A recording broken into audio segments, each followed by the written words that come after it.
All right, greetings to everybody. My name is Kathy Cowan-Becker. I'm the former director of Simply Living. I'm still affiliated with the organization with events like this. Simply Living is a 30-year-old nonprofit in Central Ohio whose mission is to connect people with learning opportunities that promote sustainability, environmental justice, and our local economy. And so you can learn more on our website at simplyliving.org. And I'm going to go ahead and put that in the chat. And so for those of you on the recording, you may not have access to the chat, but the website is simplyliving.org.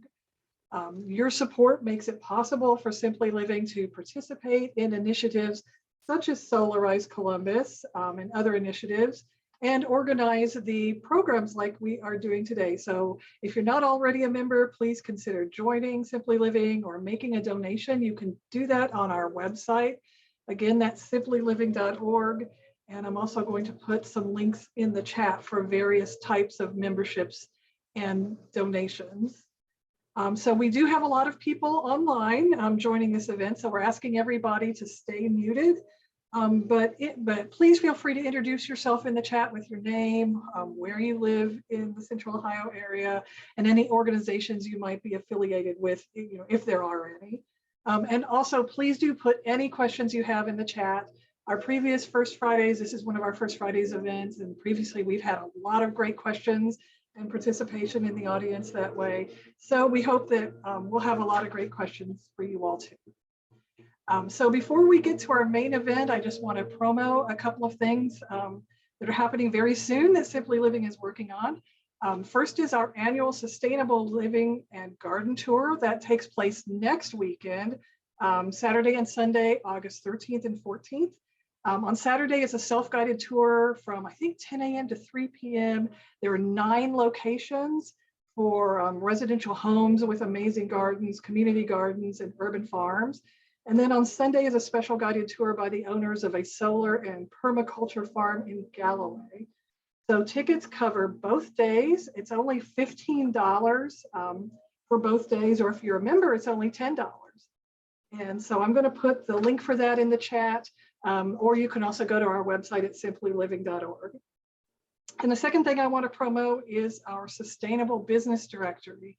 So this past summer, Simply Living got a grant from the Columbus Foundation to fund a summer fellow to help us build out a sustainable business directory. It's been a long time dream of Simply Living to create this community resource. And now we've finally been able to do it. And so this has businesses that help people become more sustainable or have sustainable practices. The key is they are locally owned businesses here in Central Ohio. We've got about 750 of them listed now. We aren't quite ready to roll this out publicly, but you can get a sneak peek at directory.simplyliving.org, and we'll be rolling this out, more publicly very soon. And finally, I want to let you know that tomorrow is Grove City Eco Fest. Both Simply Living and Drive Electric Columbus, which one of our speakers, Mryia here, is affiliated with, are going to be there with tables. It's got green exhibitors and interactive family activities. So you can find out more about EcoFest in the link I'm going to put in the chat. And that one you might have to, if you're not able to access our chat, just search for Grove City EcoFest and it'll come right up. So those are our promos. And now for our main event. So if you've been thinking about going solar, now is a great time to do it.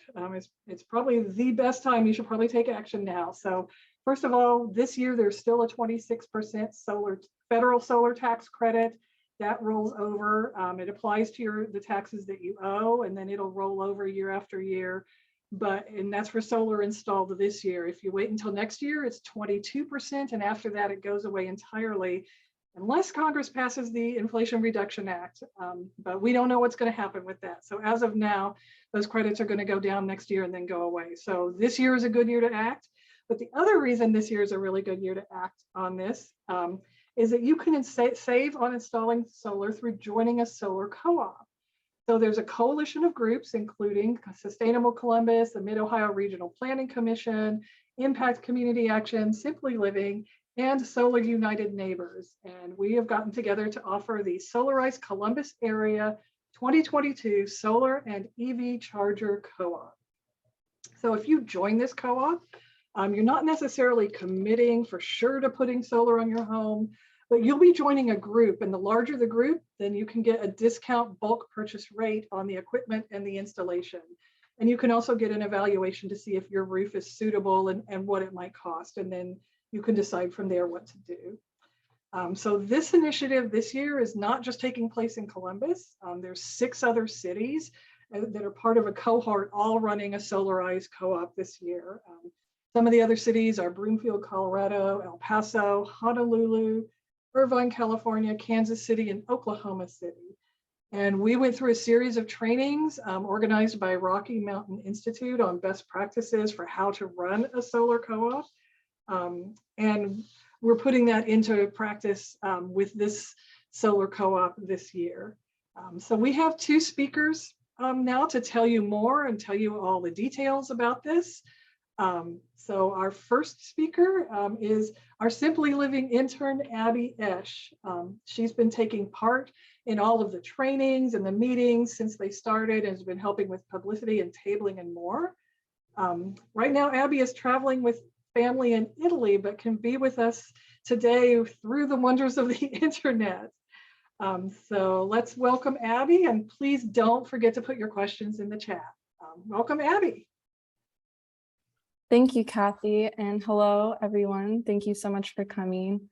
I'd like to give a warm welcome to everyone who's a Simply Living member and also those who just came to learn more about the solar co-op that Simply Living's been a part of.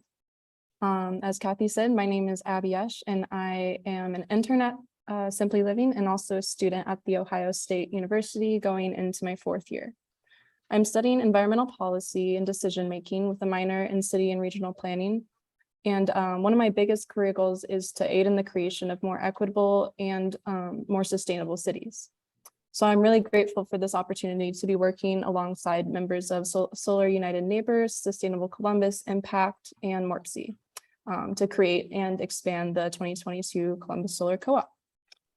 As an intern at Simply Living, I've worked on many different projects, including an environmental justice presentation on Monday, which you might have seen me at.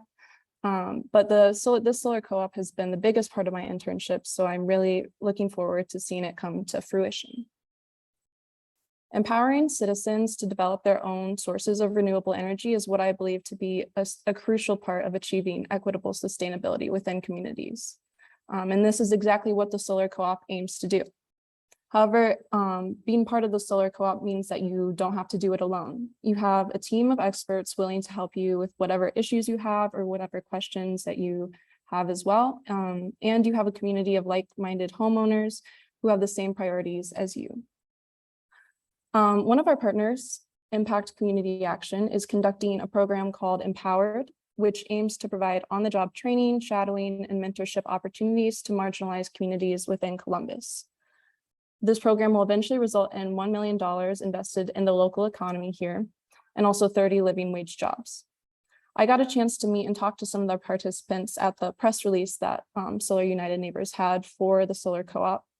And it was really encouraging to see how passionate and how knowledgeable they are about renewable energy and sustainable technology in general. As Kathy said, I'm going to have to leave a little bit early from this call, but please stay till the end so you can hear from Mryia about all the ins and outs of the co-op and also ask any questions that you might have at the end. And yeah, just get a chance to talk to everyone else about this because it's all very exciting. So thank you, Kathy. Thank you, Mryia, and thank you everyone else for joining. And if you have any questions that you think of later, I'll drop my email in the chat. And yeah, feel free to ask me whatever. Thank you. Awesome. Thank you so much, Abby.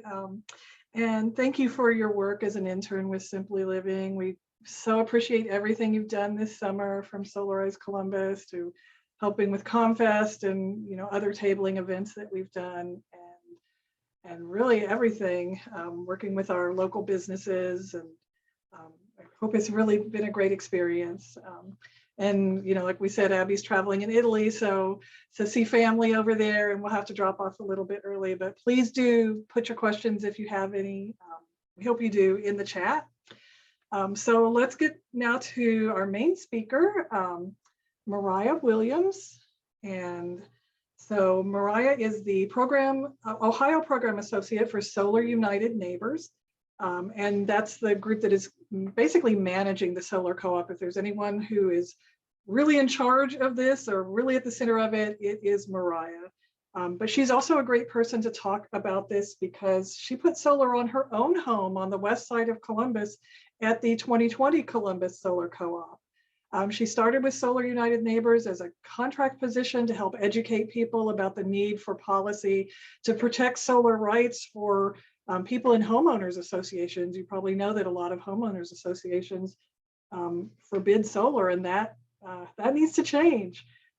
She's also a major presence in Drive Electric Columbus and will be representing both organizations at Grove City EcoFest tomorrow. So she's here to give you all the details about Solarize Columbus. So please help me welcome Mryia, and don't forget to put your questions in the chat.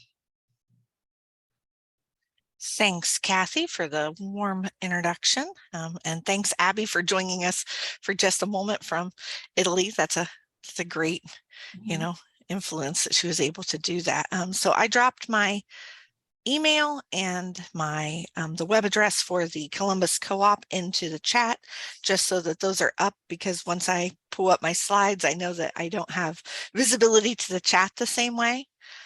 So I'll catch questions periodically throughout, but probably more so at the end, just so that I can share my screen and show everybody the slides. So hopefully I've got the slides pulled up for everybody now. All right, so this is the Solar United Neighbors is happy to be back in Columbus. This is our third year in a row, and our first year being tied directly to the RMI Rocky Mountain Institute program that we're working with all the great organizations here for the Columbus Co-op. There it goes. So as Kathy was mentioning, we have some wonderful partners here for this co-op. So Sustainable Columbus, MORPC, Impact, and Simply Living are our primary co-op partners this time. And then we have some wonderful evergreen partners here in Columbus that we can always depend on to give us promotion and help support us with any materials or anything that we need. And those are Green Energy Ohio, the Ohio Environmental Council, Power a Clean Future Ohio, and Drive Electric Columbus.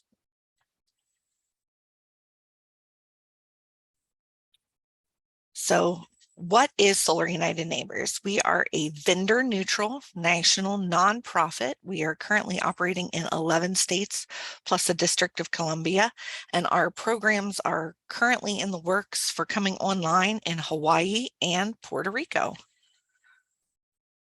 We help people go solar by joining together to go, get those rooftop panels or even ground mount panels through the co-ops. And then we also help to fight for energy rights on both a national and local level.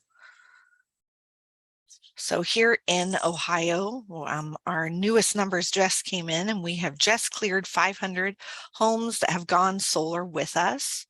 So, and that is not including our most recent co-ops in the Miami Valley, where we're currently sitting at about 40 homes going solar with us. And we have a Cuyahoga co-op that's closing out right now, and it looks to have about 40 homes as well. We have an installed capacity across those rooftops of a little over 3 megawatts. And that means that we've invested about $11.9 million with local solar, which will equal out to a little over $11 million in energy savings for those homeowners over the next 25 years. And it creates 61 jobs. So part of the reason that we work together for this new energy system is that we want to help create one that is more fair and equitable for everyone. So oftentimes communities of color are directly impacted by those coal-fired plants and natural gas-fired plants being put into their neighborhoods, where they're then exposed to higher levels of pollution. So we want to help balance that out and, create a system that is more equal for everyone and has less of a severe environmental impact. And one of the ways that we're doing that through this co-op here in Columbus is, as Abby was mentioning, the Empowered program through Impact. So they have a group of students that are getting ready to kick off their solar training. And over a 12-week time period, they will learn how to help install solar panels. And we have asked that each of the solar installers who are bidding on this co-op be willing to work with that program, either offering up speakers or internship kind of program positions, so that those students will know that they have good local work available to them as they finish up their training. So we're going to dive right in with solar technology. So we're looking today at photovoltaic panels. Those are what you see on rooftops or out in the fields on those solar farms, and they convert solar energy to electricity. There are also some geothermal, solar thermal kind of products out there. We don't usually get into those in co-ops. We're starting to look into heat pumps in some of our co-ops in some other states, but we haven't made that venture yet here in Ohio. So this co-op will specifically focus just on the panels like you'd see on a rooftop or in a yard. And systems are made up of several components. And the first one we're going to cover today are the solar panels. So each of these panels are made up of different layers, which are tested so that they can stand up to 20 to 25 years easily. That is warranted of wear and tear out there in the weather. So they do that by laminating those solar cells. There's usually 60 to 72 of those in each panel, and they laminate those between layers of glass and aluminum, so that they can help to, keep all of those components safe inside of that panel. And there are different types of materials that they use, like the racking. The bigger picture here you see is of the racking being installed on an asphalt shingle roof. And then the smaller picture up in the corner is of the same type of racking installed on a slate roof. So they're able to work on a variety of roof materials like metal roofs or even the flat membrane rubber roofs. So there's a type of racking out there for about any type of home or small business. And then there's also ground mounts.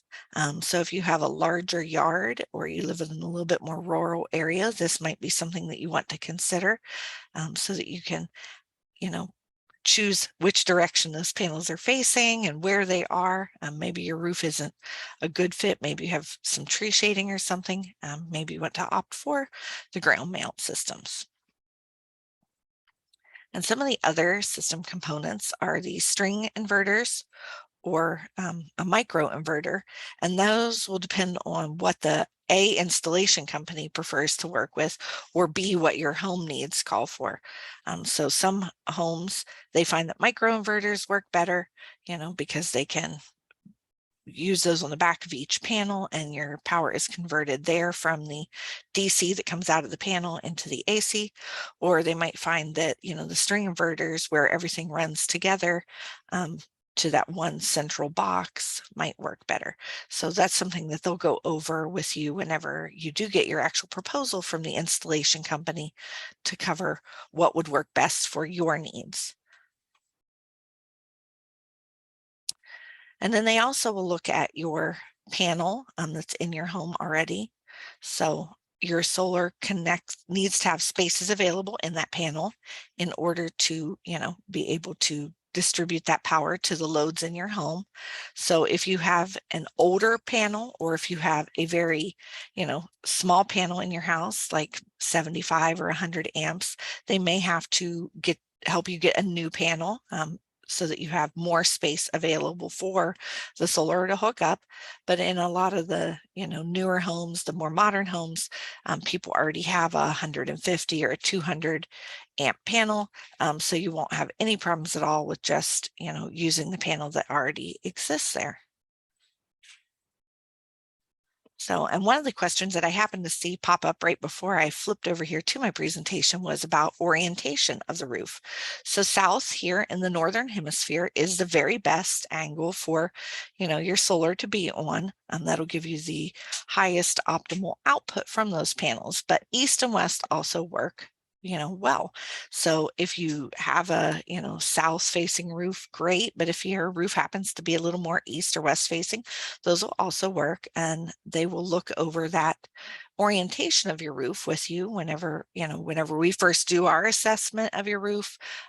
We do a free assessment using satellites, and then whenever the installer comes out to follow up with you and do the in-person measurements and everything, they'll also check that.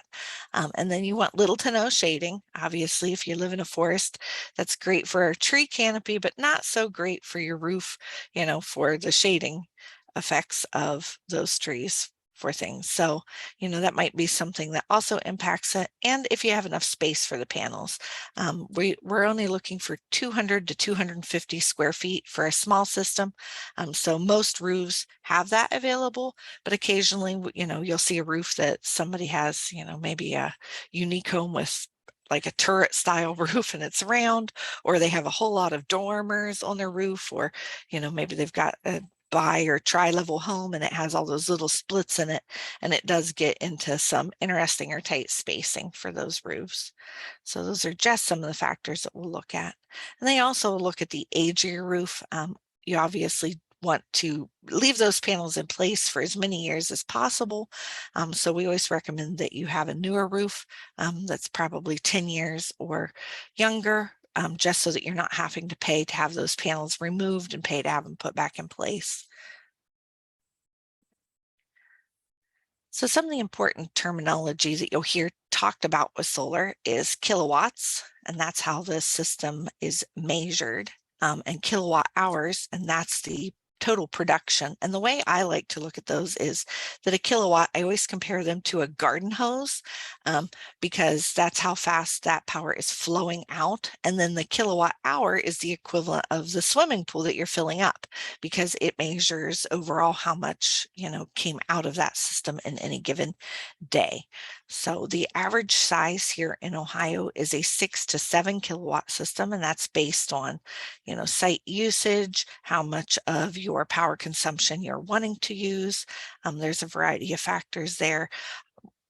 I'm never a great example for this because we have a system that is nearly double that size on our home, but we power 3 electric cars and our full home, plus we have battery backup. So our system needs were a little bit different than the average home, but they were able to size up our system to cover those as well. So like, for example, last month, AEP owed us 49 cents for the month. So that credit will carry over for later. Each of these panels usually is about 3 by 5 feet. They vary a little bit by manufacturer, but that's about the size of a standard flag, and they weigh around 50 pounds each.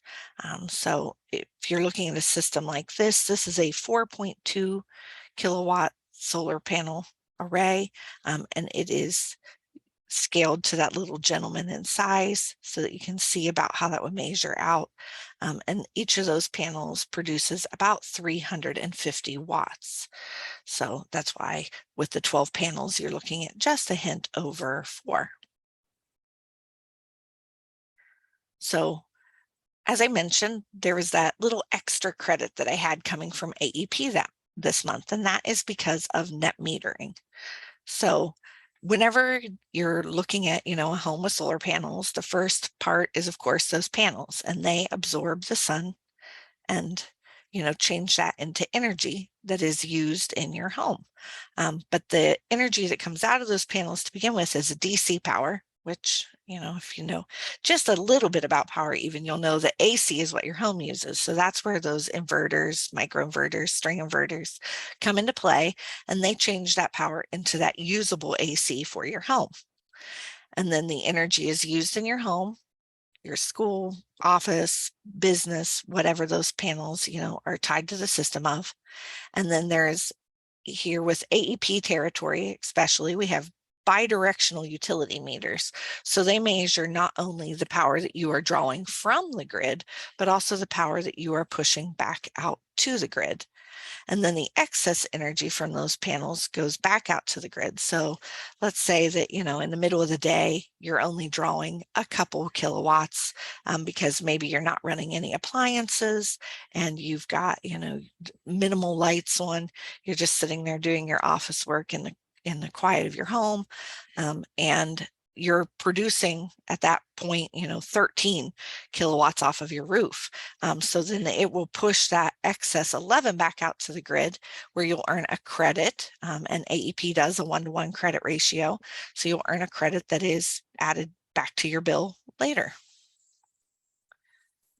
And a sample of what that looks like, this is just a very, you know, basic sample, of course, but let's say that in a given month, you use 300 kilowatt hours of power from the grid. And at the same time, you were exporting an extra 200 kilowatt hours back out to the grid. And that would leave you with a leftover 100 kilowatt hours that you had to pay for.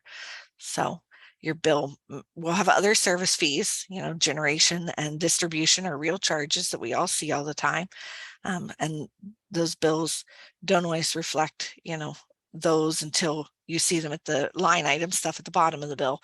But there are ways, you know, like I said, we generated so much extra power last month that we were able to offset a little more than we owed even on those generation and distribution.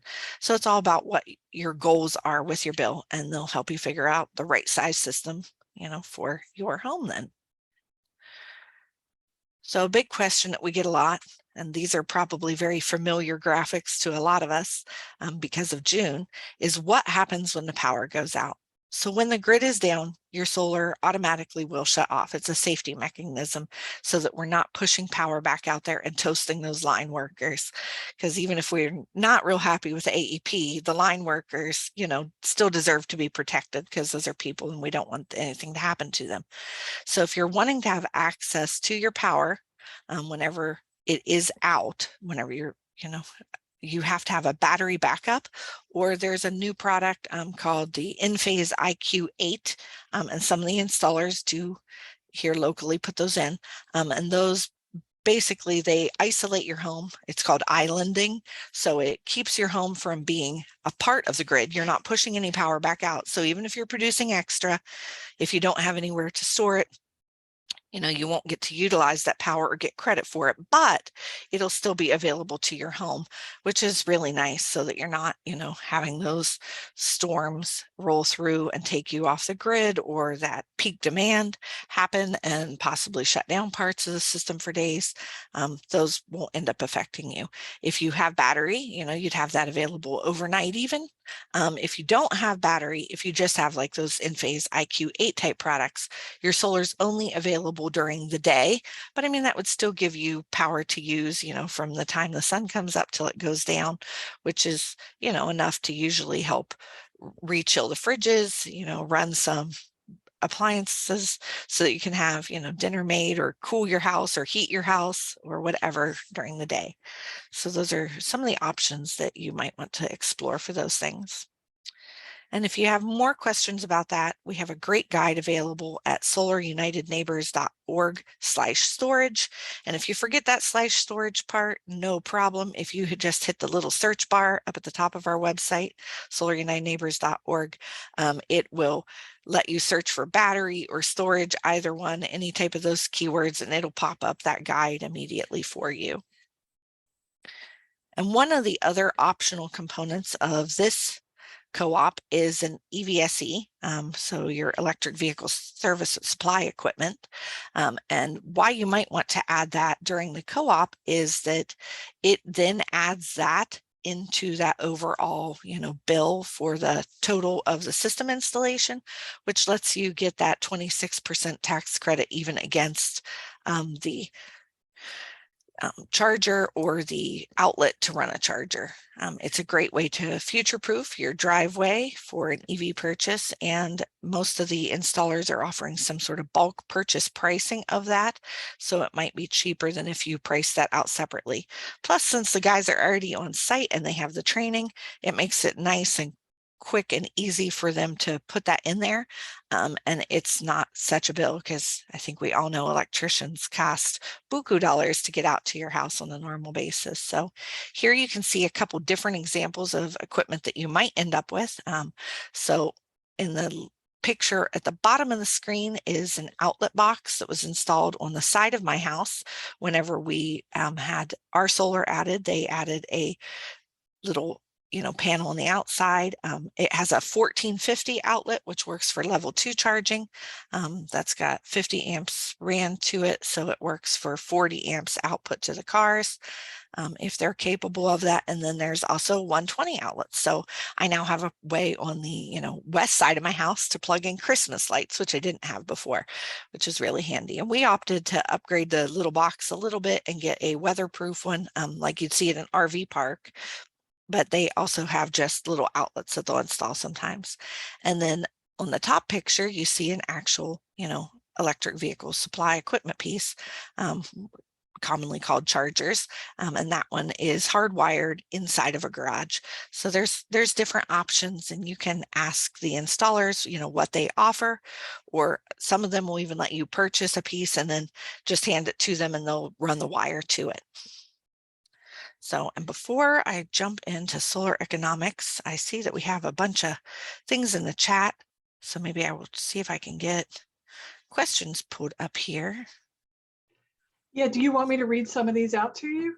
If you could, that'd be great. I've got them put up, but it's hard to scroll back through them. Yeah, exactly. When you're presenting, you need to concentrate on that. So the first question we have is there any issue with installing solar panels in Westerville? I know of a family that had a lot of issues. And are there problems with being in a historic district? And Westerville is on their own electric grid. They have their own city utility. So would that cause any issues? So some of the city utilities like Columbus have different policies for net metering. Usually they still have ways that you can interconnect, but they don't always have a great net metering policy. So that's something we could help you follow up with Westerville Power with, to see if you're going to earn credits or not. It can still be economical, though usually less so, to add panels even if you aren't getting that net metering back. But it just depends on your circumstances. Some people opt to add in extra batteries. We've recently seen Indiana drop their net metering policies statewide. So then a lot of the people are adding batteries, so they just keep their power instead of sharing it with anybody else. So there's some different options, and we can help you look over what your suppliers' rules are and make some decisions on that. As for the historic districts, we've had pretty good success. Most of our installers have worked with several of the historic districts or homeowners associations and stuff at this point, and know there are ways in, out, and around the permit process for that. So it'll depend on what designation your home property does have that you're trying to put panels on. And then we'll help work with the installer if they need assistance. But like I said, most of the installers have some pretty good experience. We've got panels on homes in German Village and Victorian Village. So I feel like Westerville isn't going to be any harder than either of those two places were. Awesome. Okay, another question is, do people put panels only on their homes or also on their garages? Well, that's a great question. In my case, we put them on both. So we have 18 panels on the south-facing roof of our house, and then our garage is east-west, and we have 12 panels on each side of that. So it's just going to depend on your power needs and which roof you'd rather have them on, where your panel is, if you want to pay the extra fees to have that wire run between, your garage and your home if it's a unattached piece of the facility or not. So, but yes, people put them on both surfaces all the time. Awesome. Yeah, we had ours looked at. We haven't installed yet, but we did go through the, I guess, having it looked at in our garage, we would have put it on both as well. So Gary says, my building permit for solar in Dublin was denied. The reason was that zoning in Dublin doesn't allow panels to be visible from the street. My south roof doesn't even face the front of the house, but that isn't the point. Dublin is anti-solar. So it's more of a comment than a question, but have you had anything, I guess, going on and heard anything about Dublin? We do. So we've got a couple homes that were recently approved. There is a variance application that you can put in through City Council. Some people have success with it and some people don't. We can help you with that application process. The biggest thing that I have noticed with it is that you want to make sure you have it 100% complete. Every once in a while, people think they can just like kind of skim over or half answer a question, and that is a no-fly zone for Dublin, it seems. So you definitely want to make sure that that permit is really complete. And some of the installers have more experience working with certain suburbs than others. So you can always, ask your installer if they have had success in your suburb. If they haven't, then you might want to ask a different installer. And that way, they can help you with that application as part of your going solar process. And then, if you do go solar through the co-op, we are always, open to helping people. We've been working on an application that's not even through the co-op right now, with somebody in Dublin though. So he's looking at the August council meeting, I think it is. He's attending with his installer and his permit variance request. So. Wow, okay. The next question is, what are the solar cells constructed with? And do you have any idea about the overall impact on Global South mineral and metal mining to manufacture solar panels? Well, that's kind of a set of loaded questions, and rather in-depth. But so there's a bunch of different ways to look at that. So the recycling processes for panels have came a long way. They still have a long way to go, but the panels that would be put on your roof today are going to be up there for about 20 to 25 years easily. And that's the warranty guarantee from the companies that they'll still be producing, between 80 and 85% of that original power output. So that doesn't mean that they're going to stop working in that time frame. That just means that they're going to still be there, and working to this, certain level.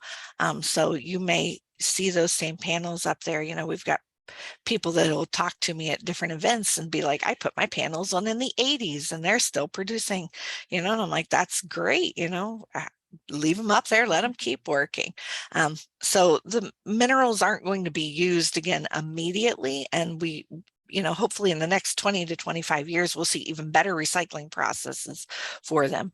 But the majority of materials in each of those panels, well over, 90%, closer to 95% are aluminum and glass, both of which are highly recyclable.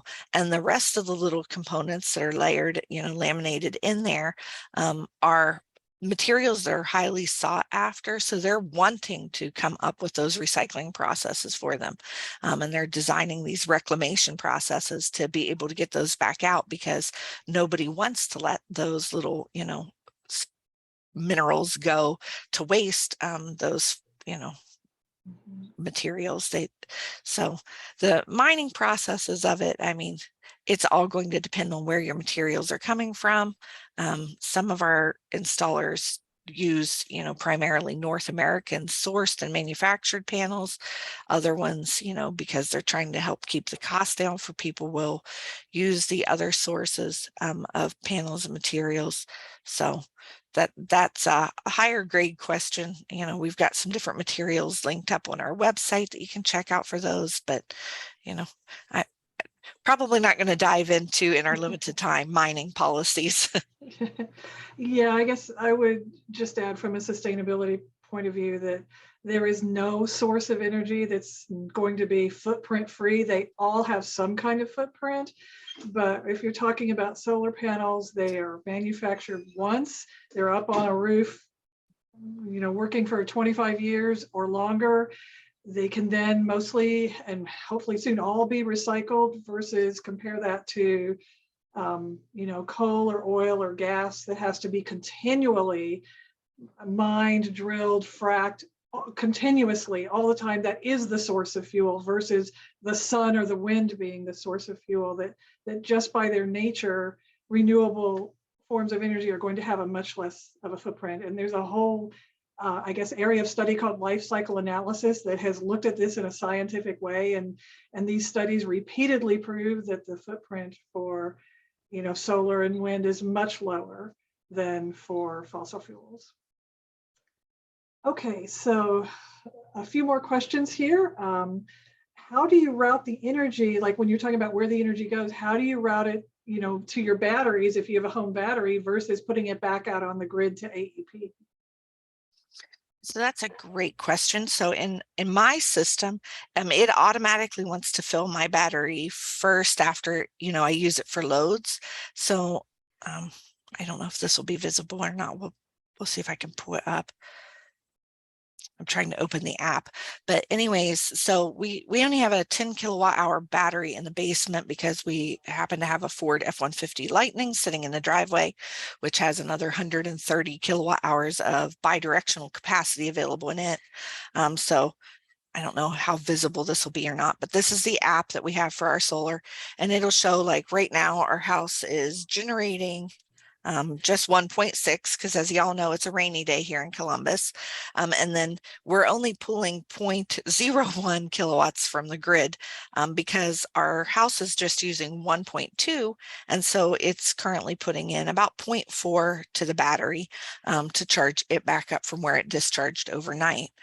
So if we keep our usage low overnight, we can usually make do for 80% or better of the night and 100% whenever we're not running AC or heat.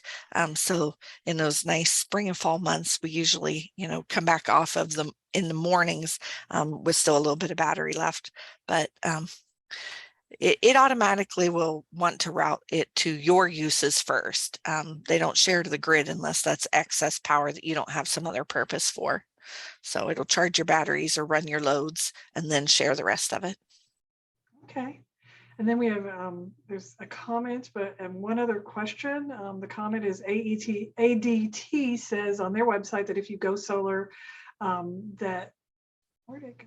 Okay, here we go. That you're not protected from a power outage. If the power goes out, your house goes out. But they don't talk about batteries or other options. So that would be nice if they would actually talk about some other options.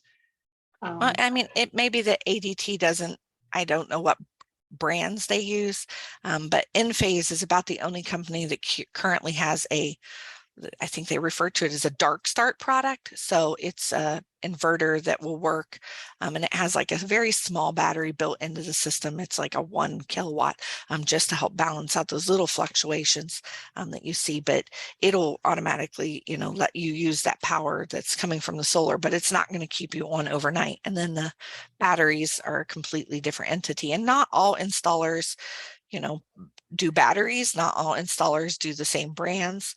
So you'll see different offers from different ones of them, even within our co-ops that, I think all of ours do use battery technology, but, some of the other, larger companies, the nationwide companies, they're all about getting in and doing fast, systems, and batteries take them a little bit more time to mount and get into play in your house.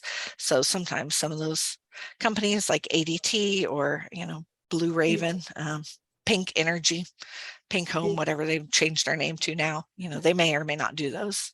Yeah, and actually Cynthia notes that she meant to say AEP rather than ADT, but okay. And then if you have a solar system already in place, but then you decide you want to build an outbuilding like a carriage house, can you add solar panels into the current system? Or would you have to, I guess, maybe build a whole new system? So that's going to depend on the available space in your panel and how old your system is, and if it would work with, the current products, or if you'd have to add on to it. In our case, our system's only about 2 years old. So if our HOA allowed sheds and we added a few more panels on top of, that outbuilding, then we would be looking at, being able to tie them into the existing system, because we still have about 2 kilowatts of capacity left on one of our inverters. But there's a couple different things at play. We can help look at your system and see for that. But that's not a simple answer without knowing what pieces are in your, basement or on the side of your house already. Okay. So. Okay, there are two more questions, but I know we have more of the presentation, so maybe we'll go back to that and then come back to questions. All right. Well, this part is a little bit quicker coverage because it doesn't have so many of those fancy words that we all have to get to know and love whenever we're going solar. So this is about the solar economics of a system. Oh, let's see if it'll let me advance now. So solar is a great investment. It used to be a boutique item, and so the prices were somewhere around $10 a kilowatt. So that made systems cost, a fortune to put on your roof. And now we look at the national average is somewhere around $3 a kilowatt, and we usually come in between $2.50 and $2.70 during a co-op. So you've got that little bit of savings. And then there's, in our area where there is that, 1-to-1 ratio for net metering, you get a pretty excellent return on investment. As Kathy was mentioning earlier, there is a federal tax credit available of 26% right now. If the IRA, the Inflation Reduction Act, it looks like, cross our fingers here for this because it's got a lot of other great things in it. If it passes tomorrow, whenever Schumer is asking for the vote to happen, and then moves over to the House where we fully expect it to pass, we'll be looking at that bouncing back up to 30%, and it will be retroactive from the start of this year through to the end of 2032 because it's a 10-year program. So that'd be 30% as a federal ITC, so that's an income tax credit. But if that doesn't happen to pass, if somebody pulls a stunt like last time, not looking at you, Manchin, or anything, we'd be looking at that stepping back down to 22% next year and then disappearing entirely after that. So this just covers that a little bit more in depth, that we're at 26% now, 22% next year. We haven't made a new slide yet for the IRA because we don't want to get ahead of ourselves. We all know where that ends up if we do. So here's an example of some pricing. I'm going to go over just the 8 kilowatt system to help save us a little bit of time. So let's say that system price came in at $2.52 for a watt for that 8 kilowatt system. So you'd be looking at about $20,000 on the turnkey price. You'd get back a federal tax credit of just a little over $5,000, meaning your net cost of the system would be $14,900-ish. And then over 1 year, you could expect to save, $1,200 or so, with an estimated 10-year savings of $13,000 or that lifetime savings of $36,000, which would mean that in the end, you'd end up with a profit of $21,000 from that initial investment. Obviously, we do not consider this to be, how you're going to make money, because most of us are just putting in systems to either help offset, our current load to this grid, or to help offset it entirely in the case of some of the systems. So you're just going to basically be looking at, either reducing your bill or, getting rid of your AEP bill, depending on what size of, system you end up investing in. Some different financing options for any of our rural participants. You might be eligible for the REAP programs, and they can, whenever you talk to your installer, they'll help you go over stuff like that. And if they have things that they can't answer for you, we always have like a helpline on our website that you can, call into and or fill out for a chat session with. There's home equity lines of credit. You can refinance or refinance to include your solar. Some of the installers offer financing. There's a bank called the Clean Energy Credit Union. Some states have been working to set up green banks. Ohio doesn't have one yet, but that's something that, maybe in the future we could see happening. And then there are the EcoLink loans, which are subsidized loans from the state of Ohio. And those reduce the amount that you owe on the loan for the first 5 years of the loan. So, and the installers will help you to apply for that if you're eligible and everything. And there is more information included in, we send out a whole email series whenever you sign up for the co-ops, and it'll go over each and every one of these kind of options in one of those emails. And then, like I said, that's a nice quick section. We'll speed through how solar works and then jump back to the questions. So how does a solar co-op work? So as I mentioned, the national average is $3 a kilowatt, or $3 a watt, sorry. And then through the co-ops, we usually see them be $2.50 to $2.70 somewhere, depending on the system size and the different supply chain availability of the products. So it saves you that little bit because you're purchasing through a bulk purchase. So that saves the installers time and money whenever they're ordering those products. There's support throughout the process, like you're having this info session now and getting questions answered, or whenever you get that roof review from the installer, if something doesn't feel right, we will help you look back over that. It lets you connect with fellow solar enthusiasts. I mean, Simply Living automatically gives you a connection to people that have a similar mindset, but there are other folks out there that maybe haven't heard of Simply Living or haven't taken the time to sign up for it yet that we're going to be hooking you up with. And you get to become a part of the growing solar movement. So right now we're currently in this 1 to 3 months kind of time frame of this. So we're learning about solar, we're signing up, and we're spreading the word to our friends and neighbors through events, through info sessions, through newsletters, just through word of mouth. We are getting ready for August 9th. So next Tuesday, our selection committee will meet. We have about 160 people registered for the co-op right now. About 70 of them have volunteered their time to hear about the selection committee and maybe participate in it.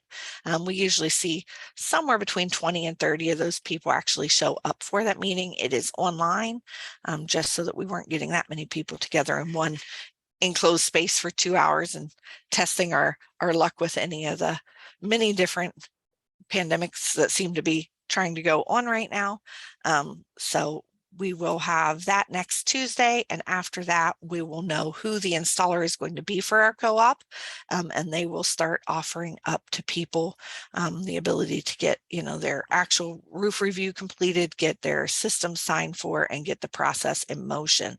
And then the very last day, the other date that's important here to note, is October 15th, and that will be the very last day to sign up for the co-op. We'll still have a few contracts out to people at that point, and some proposals going on, but those will be the minority groups for that, instead of the bulk of people that will be hitting in this first group. We're hopeful that as long as the supply chain holds it where it is today, we will start seeing installations probably 2 to 3 weeks after we select the installer. We'll probably see the first couple of them, because there will always be some people that are ready to go and getting signed up right away, because we're going to try to fit in as many people as we can by the end of the year, just in case that Inflation Reduction Act doesn't go through, because we obviously want to try to help people get back as much of that credit as absolutely possible. And then once we come to the conclusion of our co-op and we've got installations in place and everything, we are back to the point that we can get together and have everybody that did get a installation through the co-op get together for a party and compare your systems and just chat with each other and meet up and everything. So what's next? I'll drop this back in the chat in a minute once I'm back over to there. But if you haven't already, you can sign up at the solarunitedneighbors.org/Columbus site to be a part of the co-op. There's absolutely no obligation. So if you decide that solar isn't for you, you can walk away until you've signed that contract with no cost at all. The contracts are between the installer and you. We don't have a part in that once you make it to that part of the process. So it's you and them that will be talking about the money that you'll owe them for actually putting that on your roof. But until you sign that contract, there's no cost. So you can sign up, find out that this isn't right for you, or sign up and find out that you want to go solar outside of the co-op, and you're not out any additional money by doing that. And then This is just my information, and I'll drop this back in the chat in a minute, but I'm Mryia Williams. I'm with Solar United Neighbors of Ohio. If you'd rather see me in person, like Kathy mentioned, we'll be at EcoFest tomorrow. You'll find me in the Drive Electric Columbus booth. We'll be having ride and drives. I'll have out information on the solar co-op. You can come see 2 of my 3 EVs will be there. So if you want to see a Kia Niro EV or a Ford F-150 Lightning, we'll have both of those in the display. So we'd love to have you drop by and meet up with me or Kathy. And I am trying to stop the screen share so that I can get back over to chat. I think I got that figured out. Awesome. I'll drop my information back in the chat so everybody can grab it easily. Great. Well, let's pick up with the questions where we left off. There was one kind of going back to the battery questions. So if your house, assuming you have a battery, does it pull from the battery first, or does it use energy from the grid? Like there's no power outage, it's just normal. Like where does it pull the energy from first? It pulls it during the day from the grid or from the solar panels first, and then from your battery second. So like if we have a big cloud roll by and our air conditioning is running and I'm doing, my washing and my drying, and I've got, all the appliances running and we're at peak load capacity, and that big cloud passes over, then it'll pull from the battery, and, use that second. So it tries to go solar first, battery second, grid as a last alternative. Okay, that makes sense. Another question, I have a duplex, so how does it work to do solar on the roof and split the usage for the 2 households? Okay, so there'd be a couple questions there. Do you own your duplex and then just rent out the second side of it, or do you split ownership of it? Because you'll need to have, you own the duplex. Okay, so you could either all of that be yours, because that roof maintenance is your responsibility as the owner of the duplex, or you could, talk to the installer about having it hooked up to, this side of the duplex as solar goes to this side's power use and this side goes to the other side's power use. So that's just going to depend on how you would want to do that. If you're including, utilities and the other side of the house is rent, you might want to have it split so that you've got less of a bill in both places. Or if they're responsible for their own utilities, maybe you want to have all the solar come into your side for power distribution so that you're getting that biggest offset from it. So but that's something that you can discuss with the installer if you are interested in moving forward with it, because they'll help you figure all of that out. Okay. So this is actually a question I have. If one has solar panels and they're on your house, but then you sell that house and you move to a new house, can you remove those panels and move them to the new location? You could, but in most cases, you're going to find that it's just simply more economical to get a system that is right sized for that new home. Because, if we moved to a new home with my house with 42 panels on it, that new roof may or may not fit those panels. It may not fit them in the same configuration. And it might be that, we were just in better shape to, pick up a system that fit that new home the right way. We actually had a participant, Aria, who is in charge of the Keep Columbus Beautiful program, if you ever overlap with that program for anything. Mm-hmm. And he participated in the 2020 co-op and recently sold his home and left the solar there because it increases the value of your home for sales. And so he left the solar there, and now he's purchased a new home, and his plan is to go solar through this co-op on the new home. So, he found that was true, that it was just more economical to leave it behind, because there's a fee for, removing those panels, removing that racking and putting them onto a new home that usually adds up to such a point it just doesn't make economical sense to move them. Okay, that makes sense. So is this for homeowners only, or can businesses participate in the solar co-op? businesses can absolutely participate, especially smaller businesses. We usually see that if you're looking at a system size 25 kilowatts or larger, that it does not economically make sense to participate in a co-op because you usually qualify for better commercial pricing than you will the residential type pricing.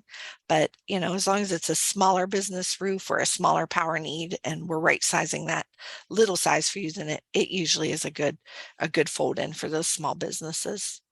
Okay. One other question I had was, do you have to be in Franklin County or in Columbus, or will this co-op work for people in surrounding counties? Yeah, so MORPC being a partner this time helped us out because one of our previous co-ops was a very hard line for Columbus only residents, but this one has a very soft border. So it includes all of Franklin County, and then we bleed over into any county that touches. So like if you're in the edge of Madison County, like if you're in West Jeff, that'd absolutely still count and you can be a part of this. Or if you're down, you know, a little south of Grove City or a little east of town, you know, feel free to look us up still because we're going to have pretty soft margins on this one. So, well, that's all the questions in the chat. I want to alert people. I put a link to a blog on the Simply Living website with a lot of details about Solarize Columbus. Also, I put, and I think also Mryia put links to the Solar United Neighbors where you can actually sign up for this. So hopefully this answers everybody's question. And Mryia, just thank you so much for coming and presenting and telling us about this. And gosh, I think that's about it. It's a little after 1. So thank you all to everybody here for being here and participating. We really appreciate your help. And yeah, thanks so much for having me, Kathy. Absolutely. All right. Hope to see you all at maybe EcoFest tomorrow. Get to meet some of you in person. So yeah.